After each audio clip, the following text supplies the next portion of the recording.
It is October 28th, 2022. The World Series is here, and Brady and the Bucs continue to struggle. So we're going to start off with that before we get into the World Series. But the Bucs dropped to 3-5. They're 1-5 in their last 6 games. Why are you smiling at me like that? I'm just disappointed, man. Really? Just disappointed. Atlanta and Carolina are playing for first place in that division this week, which with how Carolina started off the season, how they're still playing, if anyone would have said that they could potentially be 3-5 and in first place of the division halfway through the season, everyone would claim you were on crack. So, but Tampa drops to 3-5 with the 27-22 loss. They couldn't get the offense going. Even them scoring 22 points was even a shock, which is how they played throughout the game. And Brady was missing passes. There were miscommunications with the receivers. But what is your first initial thoughts and comments after seeing that game? Dude, it was hard to watch. They just kept shooting themselves in the foot. They would make a good play, penalty, holding, right? Like, they just keep shooting themselves in the foot, specifically in the red zone. In the red zone, they had so many chances, holdings, false starts, whatnot. I mean, they were only 2 of 5, I think, touchdown conversion wise in the red zone. So they left a ton of points on the table. Yeah, but more so than their offense, their defense. It was a 10-3 game at halftime. It's 10-3. I don't think the Bucs made a stop in the entire second half of the game. They just ran it down their throat. There was no adjustments being made. Nothing. So, yes, the offense continues to struggle, but they still put up 22 points against a pretty good defense. But again, they've only scored more than 22 points one time this season in all the 8 games they played. So, do you still think the offense is the main problem with them and that this was just the lack of run defense in the second half was an isolated incident? Or do you think the team as a collective is just falling off the rails? Yeah, I just think right now there's like a lack of leadership. If there's a miscommunication, you see Brady yelling at his receivers like after every play. Like you see miscommunications on defense and the coaches getting on the players. And no one seems to be stepping up and making a play. So I don't know what has to happen. You know, maybe there needs to be a reunion for Tom and Giselle, but something has to happen. That's not happening right now. Even when you're watching the game, Brady just looks, I don't want to say that he looks like he's not there. Depressed.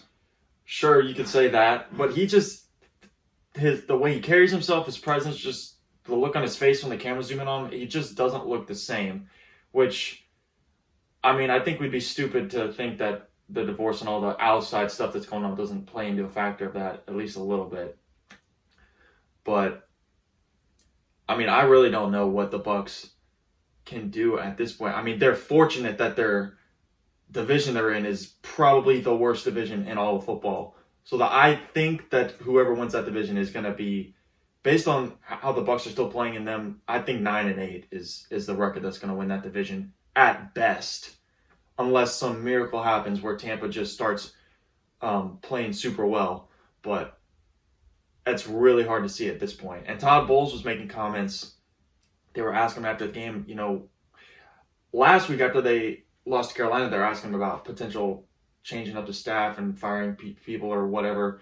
And he said, no, we're not really looking at that. But after this week's loss, they were asking him the same type of questions. He was saying nothing's off the table, that really anything's fair game right now. So do you think they make some adjustments to the coaching staff? Look, a lot of times in situations like this, what they do is they kind of takes like the lowest hanging fruit. Like they're gonna, I think they're about a week away from making like one firing. Like it doesn't really matter who. It could be the defensive coordinator. It could be, the offensive coordinator. It could be the special teams coach. It doesn't matter. But there's going to be something that is going to be a wake up call. They're going to fire somebody. Something's going to happen. They have to do something. They can't just leave it. Even if they don't fire someone, I feel like the offensive coordinator is the dude who's on the hottest seat right now because their offense is struggling so much to put up points. So even if they don't fire him or they just move him to a different role and put like an interim offensive coordinator or something in place, but to me, I feel like he's probably, if they're going to make some type of change, that he's going to be the prime guy that they go after first, just because that's the most blatant thing that's wrong with Tampa right now is their offense lacking to score points and move the ball even. Right, and I mean, who really is the Bucs offensive coordinator? It's really Tom Brady, right? Like, he's been there, he's done that, he's calling plays, he's running the offense. So, like I said, if they fire the offensive coordinator, it's kind of for show. That's just like a wake up call because, I mean, really, how much control does that guy have? Obviously, he's a coach, in the NFL, but Tom Brady's running the show. It would be it's similar to LeBron James getting his coach fired when LeBron James isn't coaching well enough because LeBron James is the coach of every team he goes to. So, kind of that kind of thing. So right now, do you place most of the blame for the Buccaneers on Brady right now? No, it's on Giselle. 100%. Oh, okay. Yeah. Okay. So you think the number one solution to this problem is the team should form some type of... Oh, okay. I was going to go with some type of reunion, but you're just going straight to the kill shot. Yeah. Yeah, pretty much. You ever seen Bull Durham? You think it's her sorcery? She's rubbing off the bad voodoo on him I now? think so. I think she's cursing him. I mean, she is a witch, so. And something else that rhymes with the witch. Okay. Maybe that's a little too far. I don't know. Do you think that Carolina is going to come out of this week as number one in the division? Yeah. You think they're going to beat Atlanta? I don't know why you would be shocked by that. I mean, I thought the Carolina Panthers would be number one in their division with a 3-5 record anyways. Oh, okay. That was my prediction at the start of the year. Oh, right. Baker Mayfield is him. Okay. Is he coming back from injury this week? I don't know, actually. Look, the Carolina Panthers are a mess, but so are the Falcons. The Falcons' defense is incredibly inconsistent. Marcus Mariota is like a running back at this point. So, especially with Cordell out, I mean, both teams are Baker missing. is out. I just checked. Baker is out. Okay, so both teams are missing a bunch of players, right? The Carolina Panthers just traded away McCaffrey. Baker's out. They got P.J. Tucker. I don't even know who that guy is. But he's the quarterback for the Carolina Panthers, okay? And the Falcons are missing Cordell Patterson, right? I mean, they're two broken teams. So, it's going to be like a tickle fight, pillow fight. I don't know what's going to happen. I'm taking the Panthers to win. I think they have the better defense. But, wow. Just wow. All right. Let's move on to the World Series because this is a lot more happy talking than the shit show that is the NFC South. But, okay, so we got the World Series tonight. We got Verlander going up against Aaron Nola. I'm actually going to read you off. I did not realize that Verlander was so bad in the World Series. But I'm going to read you off some of his stats real quick from the World Series. But he's 0-6. I believe he's 0-6. Yeah, he's 0-6 with a 5.68 ERA. His teams that he's played for are 1-6 in his World Series starts, and the only win was when they had an extra inning win over the Dodgers back in 2017. But let's see. So he's 0-6, 5.68 ERA, in 38 innings pitched. He's got 39 Ks to 14 walks, which is not horrible. But then a 1.29 WHIP. He's got 9 homers allowed. What are you thinking as far as this pitching matchup? What is your initial thoughts on how you think it might go? Look, I don't like to look into past performances in big games, right? Because the World Series is a case-by-case basis, right? I mean, you could be playing a juggernaut, and it's so few and far in between. But the issue here is, does Justin Verlander, is he aware of those stats? Because that he is, because they've made comments. I mean, right. That the reporters are going to ask everything. Right. So and do the Phillies know about this, right? This could be an edge for the Phillies psychologically. They could go in ready to swing it. Mm-hmm. So, I wouldn't put too much into it, but, it could be something that the Phillies use as, a rallying cry for game one. Yeah. Also, Verlander, I mean, he's won pretty much every award and every accolade there is as a pitcher, but the one thing that he doesn't have is a win in a World Series. So you think maybe he could go into this with a chip on his shoulder and really, I mean, he made the comments that like you just said, that he doesn't really think about the past. He's just kind of living in the present, going that way. But even when you say that, I mean, it's still got to weigh on you a little bit. Like, I've done all this stuff, but I've been here. This is his 5th time in the World Series. and he's just hasn't put up good numbers. So, again, like you said, I agree that, it could kind of go either way, but I think that's definitely going to be in the back of his mind whether he wants to admit it or not. Mm-hmm. And that's kind of on par with his playoff performance so far this postseason. Yeah. Do you think Harper is going to continue being him? This World Series, Game 1, do you think he's going to come out bats blazing and just continue right where he left off? It's hard to tell, especially when there's a couple of days off, right, in between games. If you look at Altuve hit 444 the last month of the regular season going into the postseason. He followed that up with like an over 23 stretch, I think it was, because he had that little time off, and sometimes that can mess with your timing or your vision as a hitter. So it's really hard to tell, but I will say that the Houston Astros have much better pitching than the San Diego Padres, especially starting. So, it's going to be tough to tell, but I think Harper knows that the offense goes as he goes. And so I think he's going to have a chip on his shoulder and look to do damage early in Game 1. But it's really going to depend on whether or not he continues with the same approach, right? Against the Padres, they were throwing him all the way. And he was able to take the off-speed low, and he was able to drive the fastball the other way, like he did his last at-bat. So if he stays in his approach, I don't see him changing much. But it's always something to watch out for, especially when a hitter's so hot. They have a couple days off, and then they go in for a new series. They have to recalibrate. Let me ask you this. Because they shift on Bryce Harper, but I swear, so many times he's hitting the ball just the other way. He's so on that just wherever they place the ball. Because usually with the shift, you still pitch the guy as if you still pitch him away, but you just hoping for them to roll over. But with Harper being as hot as he is, he's just taking it the other way and hitting it through the shift, and he's basically getting free hits through the shift. Do you think they continue to play him like that? I think they do, because it's still analytics. And look, Harper's not going the other way down the left field line. He's going to the left center gap, and they still have a defender there. So, and he has had a couple free hits, like bouncers through the left side. But what they're really trying to do is get him on first base. Like, if they can take away, the down the line double or, something with that shift, they're okay with putting him on first base because he's not much of a steal threat. So I think they're okay with that. I think they keep shifting him. I don't think they throw him very many fastballs. I think they try to get him to roll over. With this extended time off, which team do you think that potentially has a bigger advantage for? Because you got the Astros both teams are hot in different ways. Just the Phillies are just cranking the ball at the plate, but then you got the Astros who, honestly, if you didn't know that they were 7-0, you probably wouldn't, because they don't look like the Phillies. The Phillies have like the shock and awe right now with how well they're playing.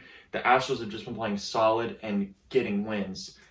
So between the two teams with the extended time off, do you think that helps one team over the other? I actually think it benefits the Phillies, because I think it benefits their bullpen. Right? So, yes, the Phillies are hot, but their biggest weak link is their bullpen, is their depth. So the more rest that they can get them ready to go. Do you think that the Phillies, they pretty much have two starting pitchers, and then the other guys are just, you don't know what the fuck you're going to get. So we would agree that I think they have to win the World Series through Nola and Zach Wheeler. 100%. They need to win those games. But which is tough about that is both of those guys' starts are in Houston. So if we agree that it's got to win through them, but then both their starts on the road. So they have to do one of the toughest things and go on the road on the World Series and get a W. So I don't know. Do you think they can do that? Okay, let's say this. If they go 1-1 in the first two games, if they split them, how do you think that looks for each team going forward? I think a split in Houston is what Philly needs, right? I think Houston needs to win the first two. So you think as long as the Phillies get one out of the two games that they'll be in a decent position? I agree. Yeah, because I think Houston, and Kyle Tucker made a comment. He was asked about it yesterday in an interview. He said, hopefully we get it done in 4. So, Houston, they don't want to mess around. They want to get it done early. But if Philly can strike first in Houston, win game 1 or game 2, then it lets Houston know, it kind of puts them on their heels, like, hey, we're in for a fight here. Because the Astros are a much better team. Right. They're a much better team. Right. But the better team doesn't always win in baseball. Dusty Baker does not have a World Series. He is the winningest manager of all time without a World Series. Do you think... Okay, this article is talking about... We think he's probably a Hall of Fame manager, right? Even though he's the winningest ever without a World Series win. Do you think that is something that... Managers aren't in nearly as important because they're more of like the babysitter type person, but do you think it's an advantage, a disadvantage, or nothing at all for a guy that's in Dusty's position where he's has as many wins as he does, but he still hasn't won the biggest games of them all? Do you think that is a hindrance? Do you think that's an advantage or what's your thoughts on that? I think it's a non-factor, to be honest. Mm. I mean, look, when you have as much experience as that, baseball game's a baseball game. Mm-hmm. Dusty's pretty level-headed. I don't think he's going to go make any rash decisions based on that. I think that's a non-factor, maybe just a talking point.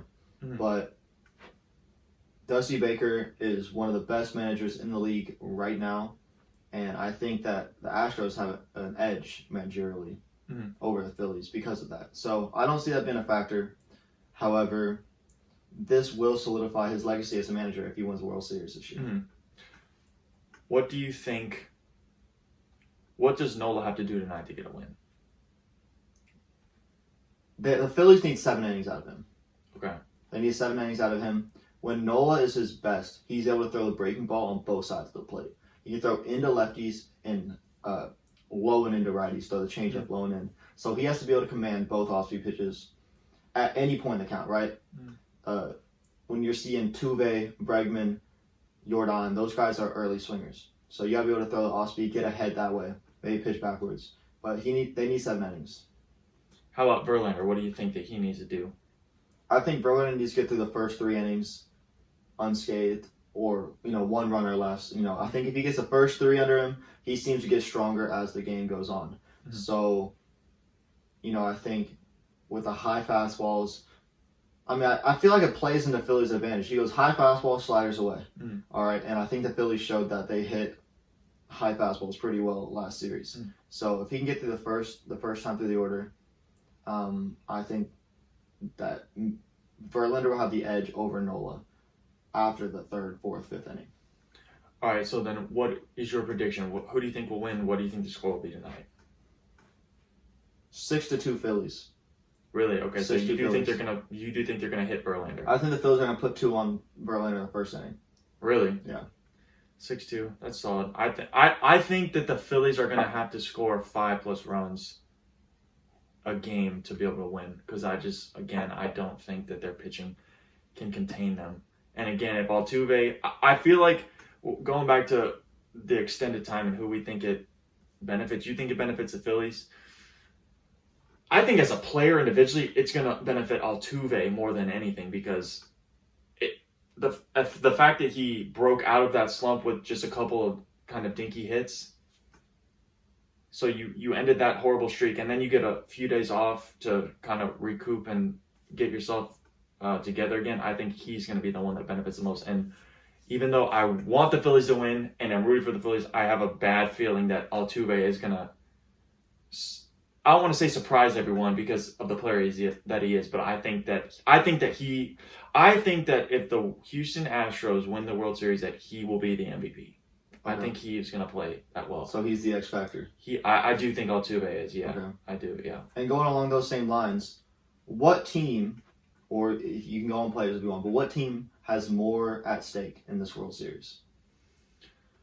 Oh, interesting. I don't think that Houston... I don't think that either team really... Oh, okay, I'll say the Phillies because of how much they signed Bryce Harper to, and the fact that they signed him just to get to the World Series. Houston's already won a World Series. They've been good for so many years now, and they continually get deep in the playoffs. So it's not really a surprise that they're here, and the fans aren't like, oh my gosh, we need a World Series. Whereas the Phillies, the last time they were in the World Series was 2009, they lost. But I think it's more the Phillies just because of the Bryce Harper contract and what they expected from him all these years, and what the franchise was going to do is this exactly. So I think it's on the Phillies, but I don't know if I'd say that the pressure is on Bryce specifically, but I definitely lean toward the Philly side because of that. Okay, so going off of that, this is the 5th or maybe the 6th straight year that the Astros have made the ALCS. Mhm. They only have one World Series to show for it. Do you think that factors in at all? Do you think that Houston feels like this is a must-win series? Obviously, they want to win the World Series, but yes, I can see what you're talking about with the Phillies and the contract with Bryce Harper. But if the Astros are making it consistently this far and they're not getting the job done, do you think that that's weighing on the players or the front office? It's definitely not weighing on the players because this is essentially a new squad for Houston. They got other than Bregman and Altuve. Well, they have Bregman, Altuve, McCullers, Verlander. Yeah, but the core. I mean, a Gurriel, lot of the core. Maldonado, Kyle Tucker. Well, Kyle Tucker. This is what, second, third year. 4th, 5th. I mean, this is a very new squad considered from the first time they made it to the ALCS to now. Verlander wasn't there the first few times, so no, it wasn't. Verlander has been there for like 4 years, maybe 3, 4. But I think it's more. I think it weighs more on the front office because they're the ones that put the team together. Yeah, Houston has some of the same core guys, but a lot of their roster has changed up over the last couple of years. So I don't think the players are going to feel it that much. Especially even though they've gone deep for many years in a row. The fact that they've got one World Series win. If they had no World Series wins, then I'd say, okay, yeah, the pressure is really on Houston to get it done this time. But just having that one takes significant pressure off because the city's felt the championship and had that celebration and all that. So I would put the pressure more on the front office. Okay. And then the last thing I'm going to talk about with the Astros going to the World Series this year, it sort of feels like the whole season was building up to beat the Yankees, right? The Yankees were the unstoppable team the whole first half, all the way up to the All-Star break. Everyone was the Astros, right? They're cheating, that they can't beat a legitimate team. They just went and they swept the Yankees. Do you think that there might be some sort of backslide?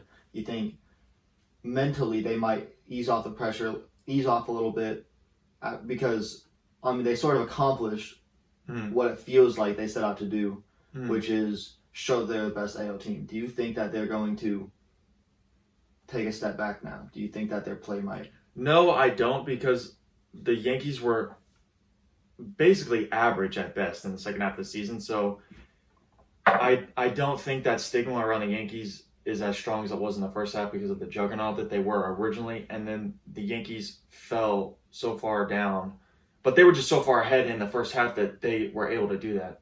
But since the Yankees slid with how they were performing and everything, that I don't think that Houston sees,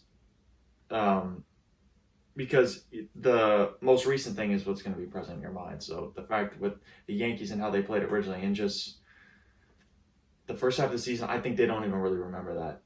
You're living more than the recent timeline. So I don't think that they're really going to ease off, especially since it was such an easy series for Houston. If maybe it went 7, that could have taken a little bit out of them. But since they basically just flew by the Yankees, I don't think that really has any effect on them.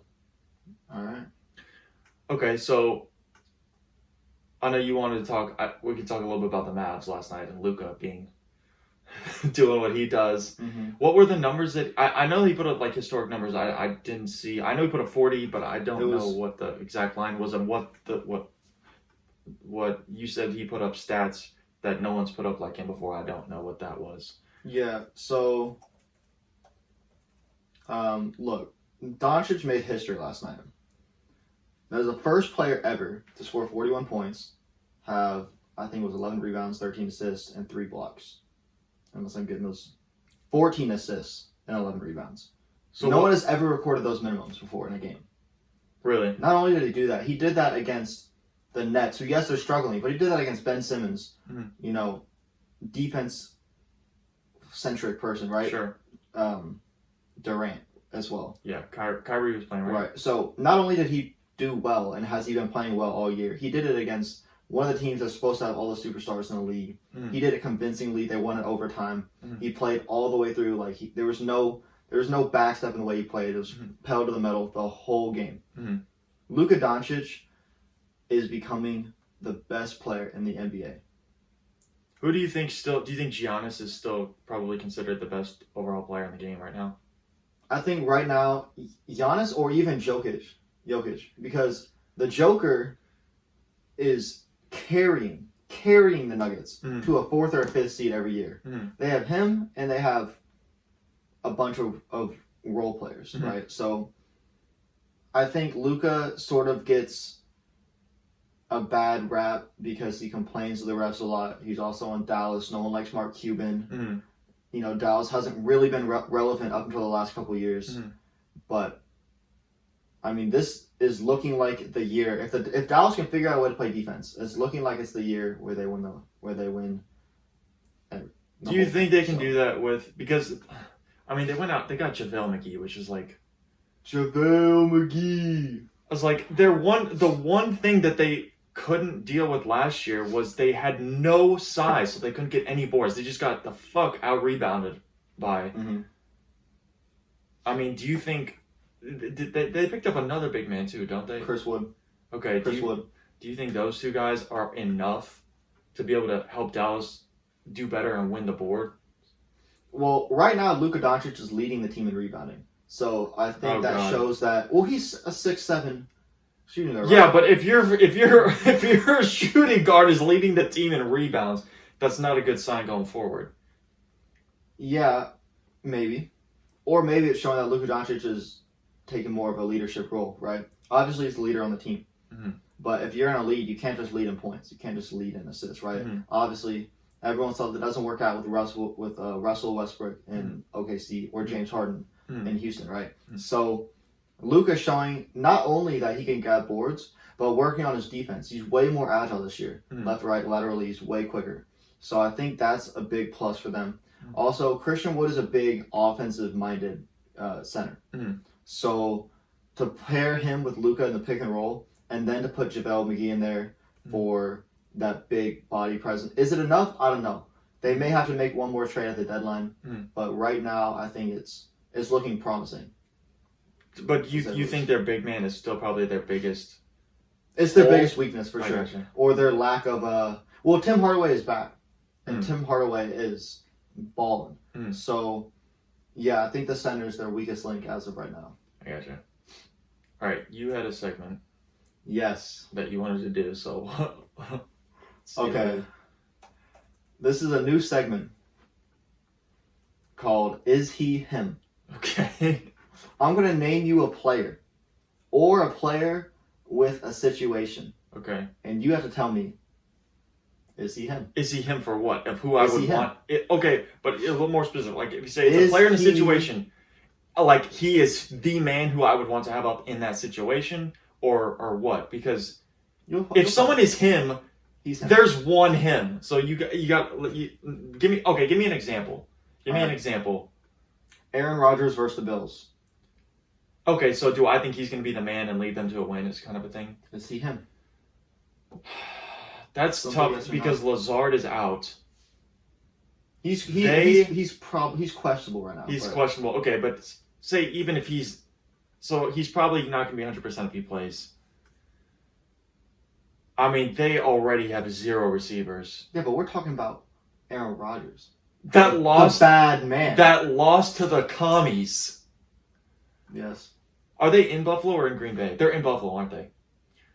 The first time in his career he's going to be a double-digit underdog. It's Bills. I think they will cover, but I do not think they will win the game. So no, he is not him.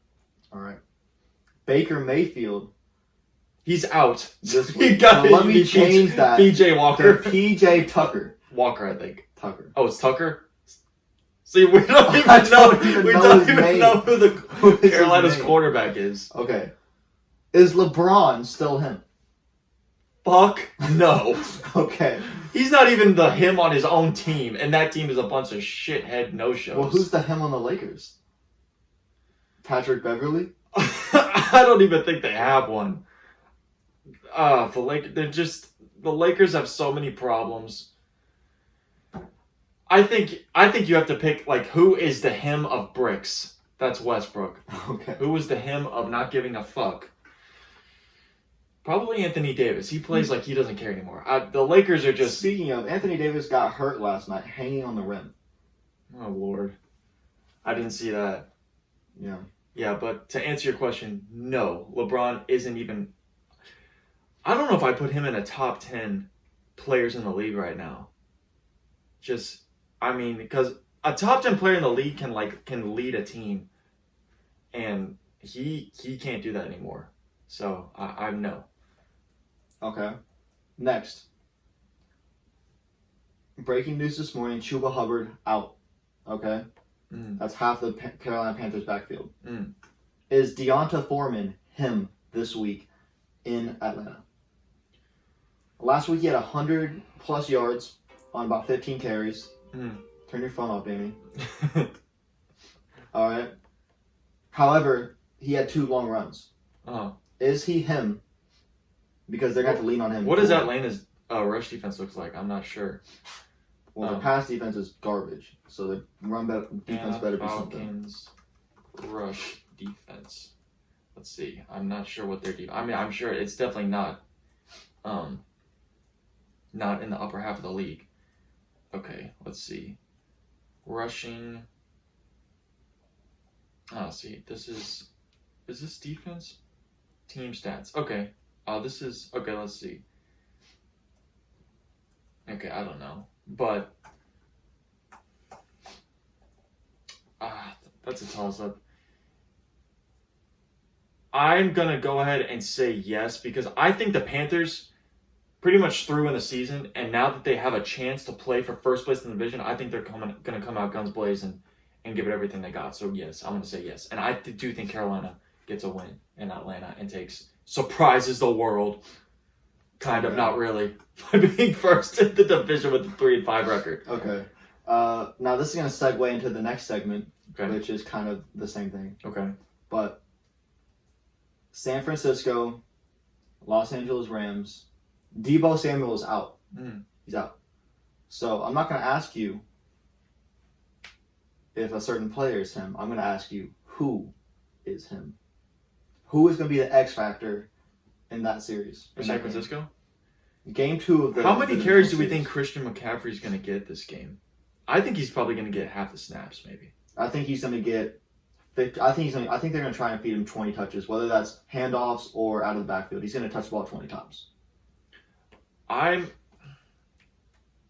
If Christian McCaffrey touches the ball 20 times and Jimmy G can keep from turning the ball over and just kind of manage the game, I think that is how they will get the win. So I'd say it's 75% Christian McCaffrey and then 25% Jimmy G just not turning the ball over and giving the Rams good field position. So that's my answer there. All right. So would you say that maybe the key for the Rams is also Matthew Stafford not turning the ball over? Or is their key stifling defense? What is going to be the key for the Rams? Because they took game 1, correct? I think... I'm not sure. I forget who. LA Rams schedule. Let's see. I have a nice class. Let's see. Let's look. Rams. Niners won 24-9. Oh, that's right. Yeah. So the last time Deebo Samuel ran all over the Rams, he had a career day. With him out.